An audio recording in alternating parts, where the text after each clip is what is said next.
वादिराजाय प्रसेयसागिने नमो वयं वैश्रवणाय कुर्महे समे कामान् कामकामाय मह्यं कामेश्वरो वैश्रवणो दधाति कुबेराय वैश्रवणाय महाराजाय नमः कालभैरवेश्वर स्वामिने नमः.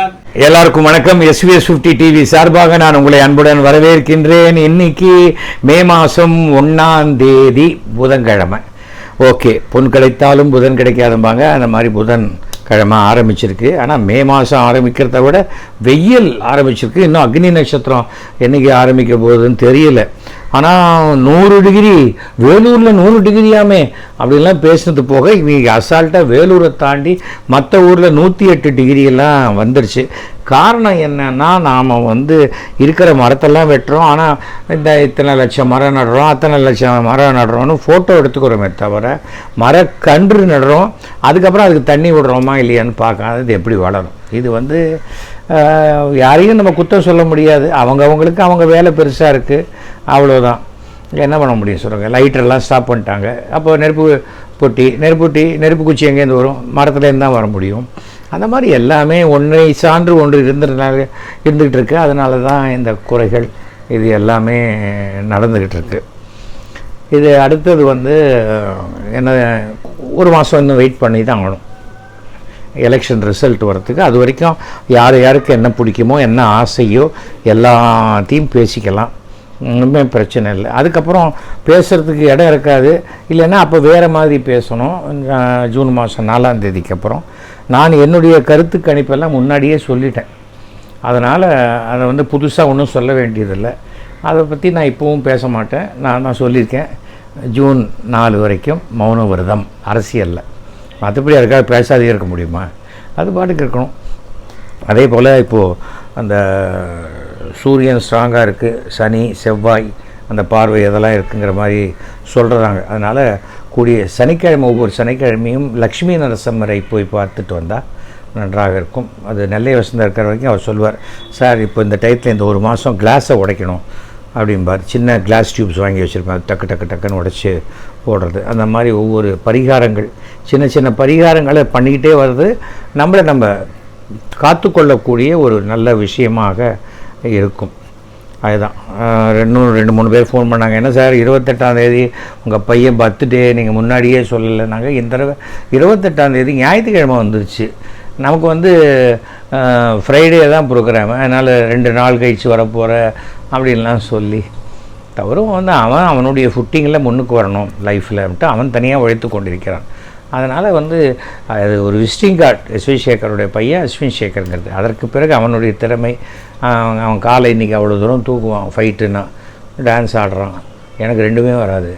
பட் அதையும் தாண்டி அதெல்லாம் பண்ணியிருக்கேன்னு வச்சுக்கோங்க. எனக்கு என்னுடைய ஃபோட்டோ, அவன் தன்னை ஒரு நகைச்சுவை நடிகனாக காட்டிக்கொள்வதில் அவன் விருப்பப்படலை. நானே நகைச்சுவை நடிகன் கிடையாது. நகைச்சுவை படங்களில் கதாநாயகனாகத்தான் நடிச்சிருக்கேனே தவிர தனியாக படங்களில் ஒரு நகைச்சுவை நடிகராக நான் இல்லை. ஒரு 2 ஹீரோவாக இருக்கலாம், அது 3 ஹீரோவாக இருக்கலாம். நான் ஒன் ஆஃப் த ஹீரோஸாக தான் நடந்திருக்கேன். பட் படம் காமெடி ஃபிலிமாக இருக்கும். அதனால தான் என்னுடைய ஜானர் வேறு, அவனுடைய ஜானர் வேறு. அவன் லைஃப்பில் என்னை விட பெரிய ஆளாக வருவான் அவன். அது போதும் எனக்கு. அது என்றைக்கு வராங்களோ அதுக்கு வரப்போகிறான். அது வரைக்கும் அவன் ஒர்க் பண்ணிகிட்ருக்க போகிறான், அவ்வளோதானே. போட்டோம், அவ்வளோ. அதுக்காக எல்லாருக்கும் நான் பதில் சொல்ல வேண்டிய அவசியம் கிடையாது. அவனும் யாருக்கிட்டையும் போய் எனக்கு ஏதாவது ஹெல்ப் பண்ணுங்கன்னு அவனும் போய் நிற்க வேண்டிய அவசியம் கிடையாது. ஏன்னா அவங்க அப்பா அவனை நல்லா சப்போர்ட் பண்ணுவார். அதனால் அது ஒன்றும் அவனுக்கும் பிரச்சனை கிடையாது. பட் எல்லாவற்றையும் தாண்டி அவன் தன்னுடைய பேஷன், அது சினிமான்னு நினைக்கிறான். அதில் அவன் ஜெயிக்கிற வரைக்கும் அவன் விடமாட்டான். அதை கண்டிப்பாக செய்வான். அவன் ஜெயிப்பாங்கிற நம்பிக்கையும் ஒரு தந்தையாக எனக்கு இருக்கிறது. ஸோ நான் என்ன ப்ளஸ் பண்ணுமோ அவனை என்றைக்குமே ப்ளஸ் பண்ணிட்டு தான் இருப்பேன். ஓகே, அடுத்தது இப்போ என்னுடைய திரைப்பயணத்தில் இன்றைக்கி சஷ்டி விரதம்ங்கிறது வருமே சார், நிறைய தடவை வருமேங்கலாம். அது வேறு. இது தேவர் ஃபிலிம்ஸோடைய சஷ்டி விரதம். சிவகுமார் அவர், ஐ திங்க் சிவகுமார் தான் அதில் ஹீரோ. அதில் ரஜினிகாந்த் ஒரு கெஸ்ட் ரோல் பண்ணார். மேஜர் சுந்தரராஜன் ஆக்ட் பண்ணார். பண்டரிபாய் தான் என்னுடைய, நான் ஒய்ஜி மகேந்திரன் 2 பேர் நினைக்கிறேன், அம்மா. ஒரு பக்தி கலந்த கதை. முருகன் ரஜினிகாந்த் அந்த முருகனே ரஜினிகாந்த் மாதிரி வர மாதிரி. அது ரஜினிகாந்தாக வரமாட்டார், அவர் ரஜினிகாந்த் கேரக்டர் ஒரு யானை ரூபத்தில் வந்து அதுக்கு பிறகு அதை ரஜினிகாந்தாக மாற மாதிரி அது கிளைமேக்ஸில் வரும். அன்றைக்கி நைட்டு ஃபுல்லாக நாங்கள் திருச்செந்தூரில் தான் அந்த கோவில் பிரகாரத்துக்கு பக்கத்தில் ஒரு 3 கெஸ்ட் ஹவுஸ் இருக்கும். அந்த கெஸ்ட் ஹவுஸில் நானும் ரஜினியும் தான் ஸ்டே பண்ணியிருந்தோம் நைட்டு. அப்போ வந்து 10-11 மணி பார்க்குறேன், தம் அடிச்சுன்னு வாக் பண்ணிகிட்டு இருக்காரு. என்ன ரஜினி தூங்கலாம், தூங்குறேன் அப்படிங்கிறாரு. அதுக்கப்புறம் திடீர்னு 2 மணிக்கு முடிச்சு என்ன ரஜினி தூங்கலை, நீங்கள் கொஞ்சம் ரெஸ்ட் எடுத்துக்க, நாளைக்கு காலையில் ஷூட்டிங்னா நைட்டு கொஞ்சம் ரிலாக்ஸ் பண்ணிக்கோங்க. இல்லை ஒன்றும் ப்ராப்ளம் இல்லை அப்படிம்பார். அது அப்புறம் உட்காந்து அதுக்கப்புறம் எனக்கே முடியல, நான் எழுந்து உட்காந்து அவரோட கொஞ்சம் நேரம் பேசிட்டு ஐ திங்க் அவர் 4 மணிக்கு படுத்துட்டு அப்புறம் 7 மணிக்கு எழுந்துட்டார். நான் அப்புறம் 7:15 மணிக்கு தான் எழுந்தேன்னு நினைக்கிறேன்.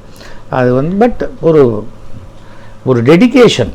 அன்றைக்கி பார்த்த ரஜினி தான் நான் இப்போ சமீபத்தில் ஒரு ஷூட்டிங்கில் பார்த்த போதும் அதே டெடிக்கேஷனோடு தான் இருக்கிறதுனால தான் அந்த சூப்பர் ஸ்டார் அப்படிங்கிற அந்த இடத்த அவர் இன்றைக்கி அதை தக்க வச்சுக்கிட்டு இருக்கார்.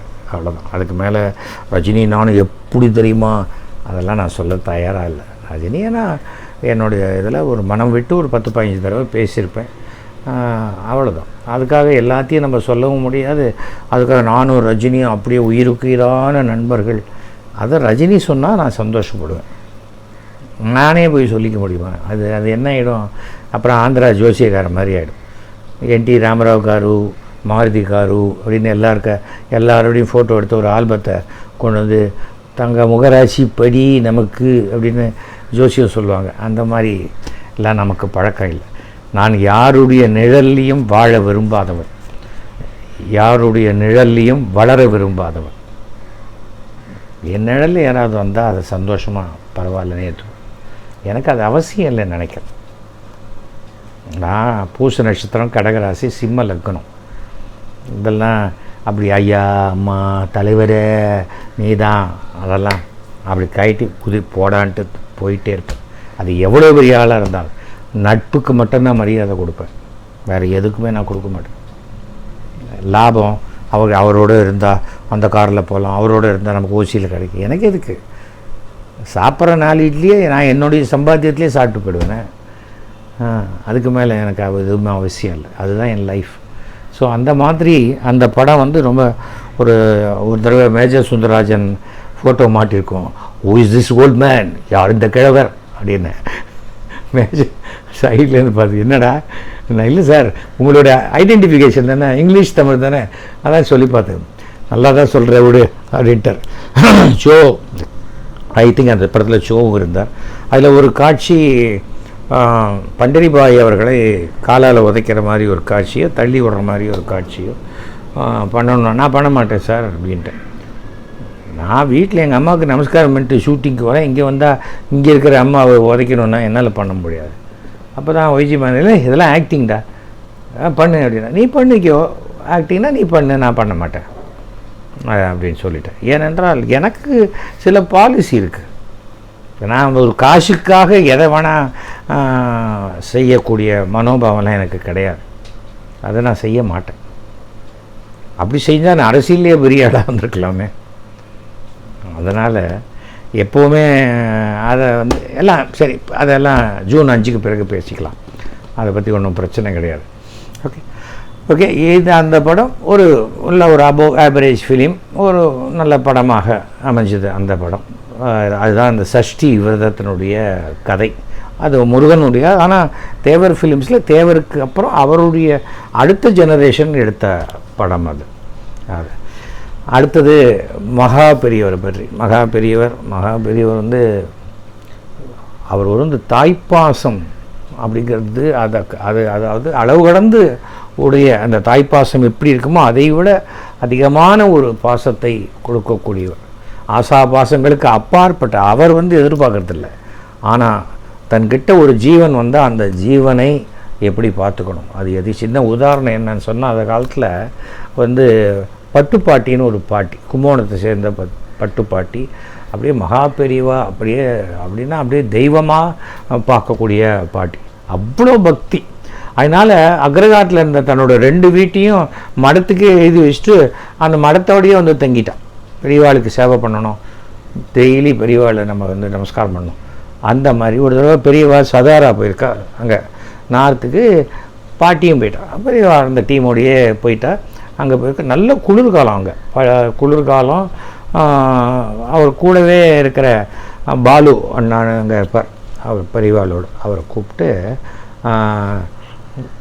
இந்த கம்பளியை கொண்டு போய் அந்த பாட்டிக்கிட்ட கொடுத்துரு, ரொம்ப குளிர்காலம் இது, அந்த பாட்டிக்கிட்ட கொடு, ஒன்றுமே கொண்டு வரல, அந்த அந்த பட்டு பாட்டிக்கிட்ட கொடுத்துரு அப்படின்னாரு. அவர் மறந்து போயிட்டார், வாங்கி வச்சுட்டார். சரி பெரியவா அப்படின்னார். அவருக்கு ஏகப்பட்ட அங்கே இருக்கிற வேலையில் அதை மறந்து போயிட்டார்.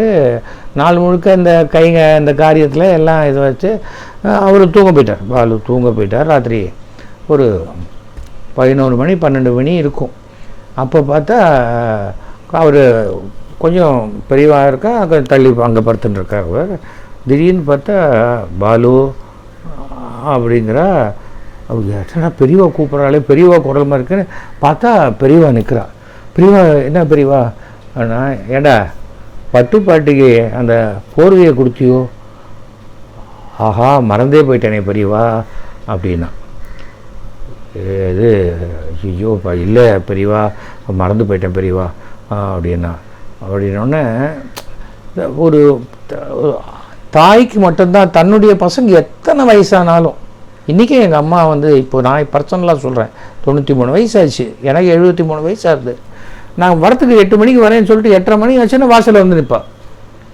என்னம்மா எங்கே போயிடுவேம்மா? இல்லைடா காணுமேன்னு பார்த்தேன். அந்த பாசத்துக்கு, தாய் பாசத்துக்கு ஈடு இணை கிடையாது எங்கேயுமே.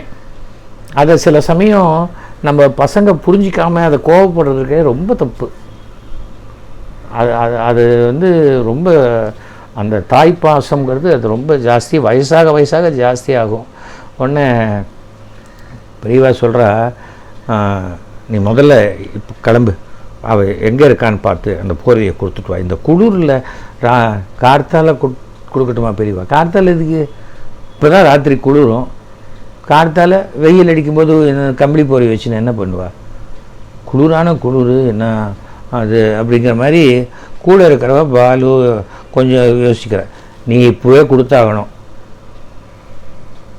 என்ன சொல்கிற? கொஞ்சம் விட்டால் அவர் போயிடுவார் போல இருக்கு. அந்த மாதிரியான ஒரு இது. உடனே கம்பளியை எடுத்துகிட்டு அப்படியே போகிற, அந்த வீடு போகிறார். அந்த எங்கே அந்த பெரியவா தங்கியிருக்கிற இடத்துல பக்கத்தில் எங்கெல்லாம் நம்ம சிஷிய கொடிகளுக்கெல்லாம் அங்கே போனால் அந்த இடத்துல ஒரு இருட்டில் அப்படியே காலெல்லாம் மடக்கிண்டு அந்த புடவையையே போத்திட்டு படுத்துட்டு இருக்கிற பாட்டியை பார்த்தோன்னே ஒரு மராட்டியர் வீடு அது வந்து பார்த்தா அது கபிலேஸ்வரர்னு அவர் வீட்டோடைய திண்ணையில் படுத்துட்டு இருக்கா பாட்டியை. பாட்டினா பாலு, என்னப்பா என்ன வேணும் அப்படிங்கிறா பாட்டி. இல்லை பெரியவா இந்த கம்பளி உங்கள்கிட்ட கொடுக்க சொல்லி கார்த்தாலேயே சொன்னால் நான் தான் மறந்து போயிட்டேன். பெரியவா இப்போ ஞாபகமாக கேட்டா கொடுக்கலன்னொன்னே உடனே பாட்டி எங்கே இருந்தாலும் கண்டுபிடிச்சி கொடுத்துட்டு வான்னு சொன்னா. இந்தாங்கோ அப்படின்னா. பெரியவாளா எனக்கா கொடுத்தா? அந்த பாட்டி அப்படி ஆகிறா அந்த ராத்திரி நேரத்தில். இப்படி ஒரு மேலே கருணையா அப்படின்னு சொல்லி அப்படியே அந்த போர்வையை போத்துட்டு இது பண்ணா. இது என்னன்னா, அது வந்து நம்ம சொல்லுவோம் சாதாரணமாக, கட்சி தலைவருக்கு எல்லாரும் விசுவாசமாக இருக்கணும், அதே போல் கட்சி தலைவரும் எல்லாருக்கிட்டையும் விசுவாசமாக இருக்கணும்னு நான் சொல்லுவேன். அதே போல் தெய்வமே அப்படின்னு சொல்லும்போது அந்த தெய்வம் நம்மை காப்பதற்காக நம்மை பார்த்து கொண்டே இருக்கும் என்பதற்கு மகா பெரியவர் ஒரு பெரிய ஒரு அடையாளம், உதாரணம். மகா பெரியவா சரணம்னு சொன்னாலே போகிறோம். எனக்கு இது கொடுங்க பெரியவா அது கொடுங்கன்னு கேட்க வேண்டாம். மகா பெரியவா சரணம் அப்படின்னா அவர் நமக்கு என்ன வேணுமோ அதை கண்டிப்பாக கொடுப்பார். யாராவது என்கிட்ட ஃபோன் பண்ணி பேசணுன்னா 9841023545 கூப்பிடுங்க. ட்ரஸ்ட்டுக்கு டொனேட் பண்ணணும்னு நினைக்கிறவங்க மயிலாப்பூர் MLA@gmail.comல கான்டாக்ட் பண்ணுங்கள். மீண்டும் சந்திப்போம். நன்றி, வணக்கம், ஜெய்ஹிந்த். சந்திரசேகரா ஈஷா ஈஷா சுந்தரேஸ்வரா